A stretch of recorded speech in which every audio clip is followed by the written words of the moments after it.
Well,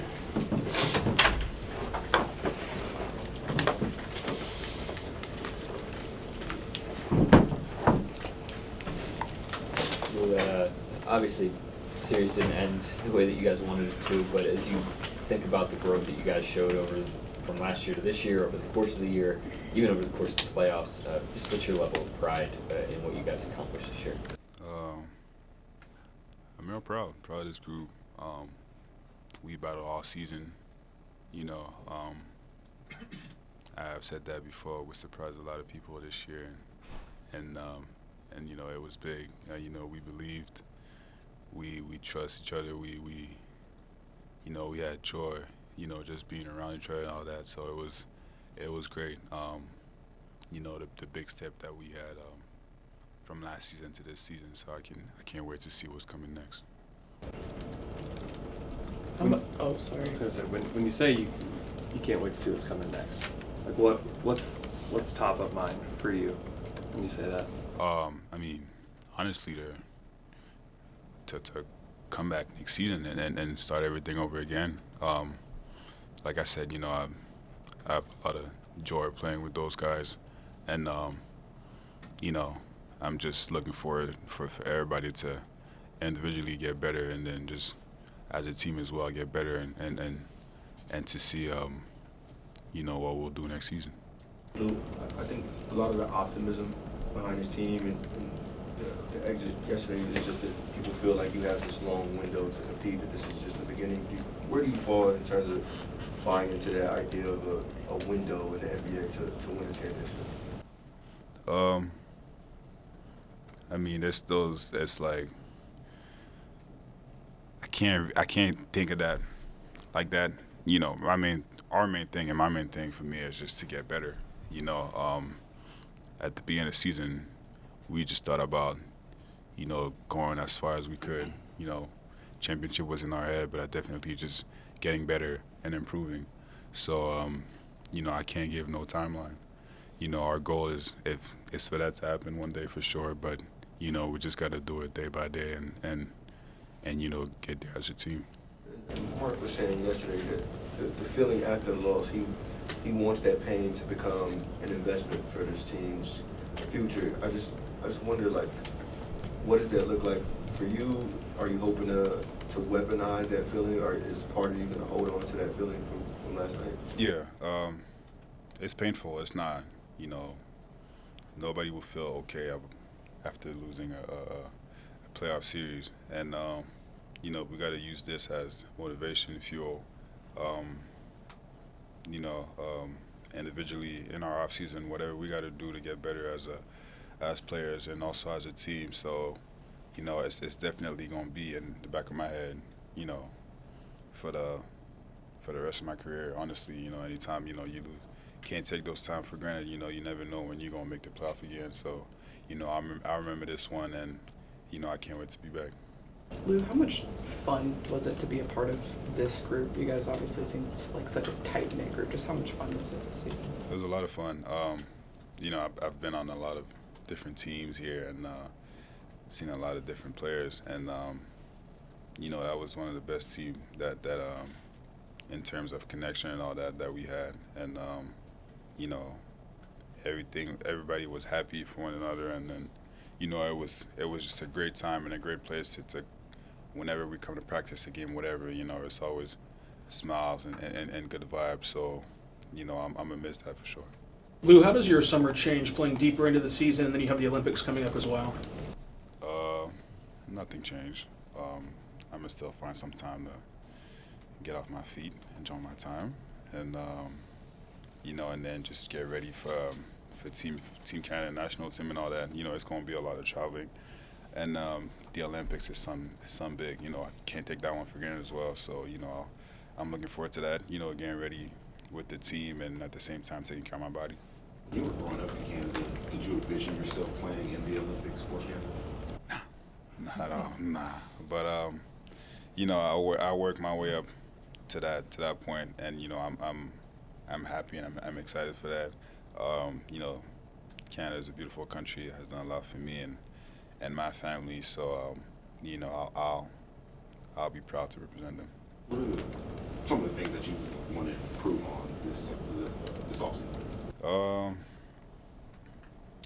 One, just take care of my body, just, knowing that it's going to be a lot, from the run that we just had, then straight to the national team and then coming right back to the season. So that'll be the biggest one. And,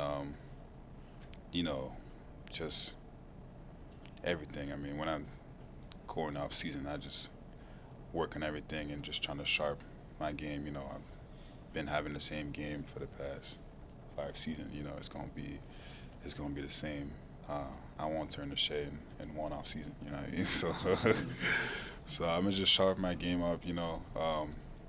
Still trying to stay consistent and work on the stuff that I need to do to help the team. Do you have goals of being like all NBA, all defense to defense player of the year? I mean, definitely. It's not something that I think about, when I do the job that I do, but it'll be good to get reward for that. I put a lot of sacrifice and a lot of time into that, and I wish the world and whoever votes gets to see that, and but I'm patient. I'm gonna stay myself. I'm gonna approach the games the same way, and then at the end of the day, that's my job. That's what I do, and I hope I get recognized for that one day. With that, a lot of players mention you as, if not the best, top 3 best wing defenders in the league. What do you think the rest of the NBA world, the people that vote, need to see to recognize you as one of the best wing defenders? I think they need to watch our games, really. I do the same stuff every night. If the other guys on the other team sees it, and the other people that votes don't, probably means that they're not watching us play. But we worked our way up there. We want to get to the stage where the whole world can see us play, and I feel like we did this year, and then I think it's a matter of time until I get recognized. Sort of following up on that, I think it was Luka who said you're a top 3 perimeter defender in the world last year. After this series, did you guys have a chance to talk and just share mutual respect? And then how do you feel like just playing against him for 6 games made you better? Yeah, I mean he's a tough matchup. He's a big guy.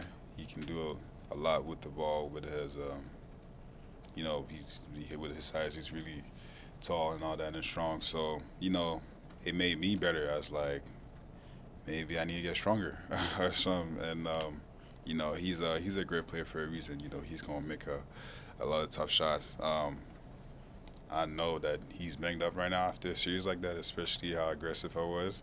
But I'm pretty sure I got him better, and he got me better as a defender as well. So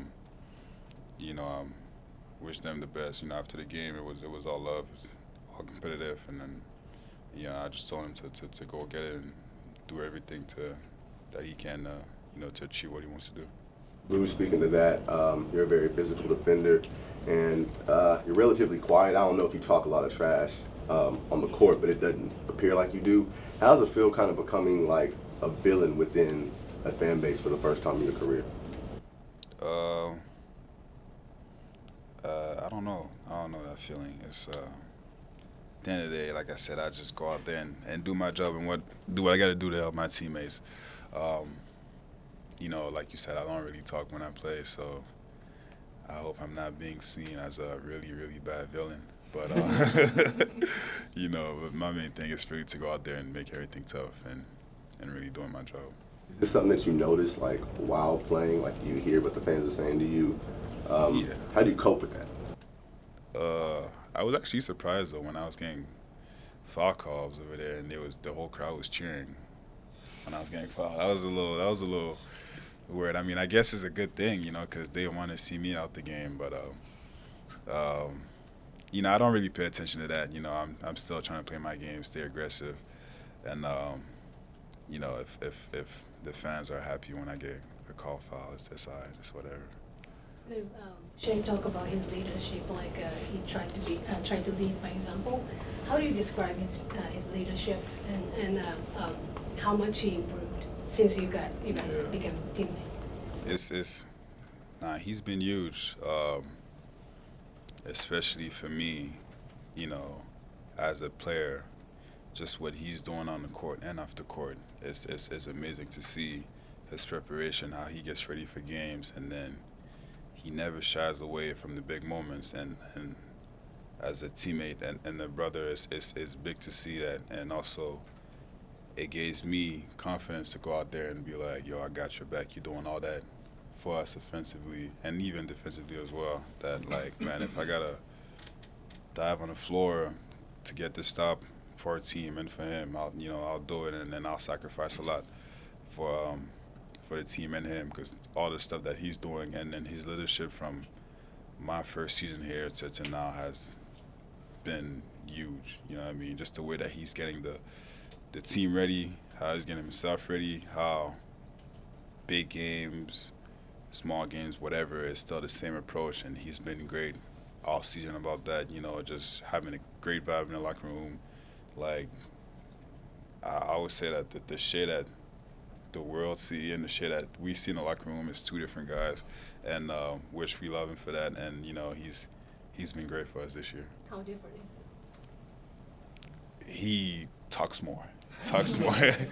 Yeah, he's more the joke guy, and he has a lot of jokes. He's a funny dude, and you know, like, you feel his presence in the locker room, and yeah. I have to ask you about that Wagyu Japan, because I'm Japanese, and the Japanese fans are actually talking about it, because Chet and J-Dub also wore that. They wore it too. Where did you get it? What's the brand? It's a designer, styling guy from New York. You know, he's been doing good. He's doing that's his brand actually, and you know, we feel like we're the most styling team in the NBA. So you know, he got us right. You know, he got us a couple of his brand, and you know, we thank him for that. Lou, for many, this was their first ever playoff run. You guys get 10 games under your belt, won your first 5. How beneficial is this experience going to be for this team moving forward? It's going to be huge. You know, it was a first for a lot of guys on the team. It was my second playoff experience, but you know, I feel like I'm a way different player from my rookie year to now, and it's going to be huge. I mean, it's, you know, you prepare a whole season for that type of moment, and it's good for the guys on our team, and especially the young guys, to experience that early in their career. And you know, they know what it feels like. They know what it takes to get to that. So, you know what I mean, from that, it's just going to be another learning experience. And the goal is always to get to that point. So it's good that they got to experience that and they know what it takes to get there. A couple of years ago, I think you mentioned how you ran track to get your conditioning up. Is that something you still do? Always. That's my main thing. Running track is, I mean, it's a good way, you know, to work on my conditioning. I've done a lot of different stuff in the past, boxing, jiu-jitsu, and all that. I don't think I'll do that this summer, but I mean, anything I can do to work on my conditioning, you know, outside of basketball, I'll do it, just because it's fun at the same time, and you know, I'm getting my work done. What are you running? I mean, I'm actually fast. Like the sprints and stuff, you know, when I get to compete against some of my friends, I beat them all the time. But you know, I usually do it. I do a couple laps, and then we do some sprints sometimes. But like the 100 and the 200, I'm hard to beat. Are you a big track guy? Like, do you follow the sport? I don't follow the sport like that, to be honest. But you know, I ran track when I was young, just for fun. But I don't really follow like that. No. There's been a lot of talk about how close you guys are as a team. You've been like 5 years together with Shea, playing with him on Team Canada too. Do you guys ever get sick of each other? Not really. Nah, that's my dog. I mean, nah, you know, it's always good vibe. You know, he's a great guy. You know, you can't get sick of this guy because dude is always smiling. You know what I mean? He's always joking around. So, you know, every time I'm around the dude, it's always jokes. We're always laughing. I guess you may have heard. Last one. I think it was a compliment. Patrick Mahomes said you could play football. Could you play football? In In the NFL, I actually never played football in my life, so I feel like if I train to play football, maybe, you know, based off like my body type and how quick I move my feet and all that, maybe. But you know, I watch football a little bit, but I'm not the biggest football guy, so I couldn't tell you that. But I feel like if I put some time to work on it, maybe I could be on the team. I don't know. Rather be an offensive guy catching it or be a defensive guy hitting somebody? Honestly, I'd rather be offense, but I heard a lot of people told me I would be defense. So. Yeah. Thanks, Lil. You said you box. Basketball. Do you spar or do you? No. I just hit the back. I sparred one time against a professional boxer, and I got mad. You know what I mean? And then I was bigger than him. So he was, he was way more skilled. He's a professional. So, at the end I was just wrestling. I was like, nah, F that. I'm not getting punched. No. So you got knocked out then? I didn't get knocked out. Nah, I just start wrestling, and I'm like, you're not gonna punch me no more. It's over. Yeah, his name is Junior Ewis. He's from Montreal. He's retired now, but he had a good career. Ewis, yeah. Thanks, Lil. All right, sure.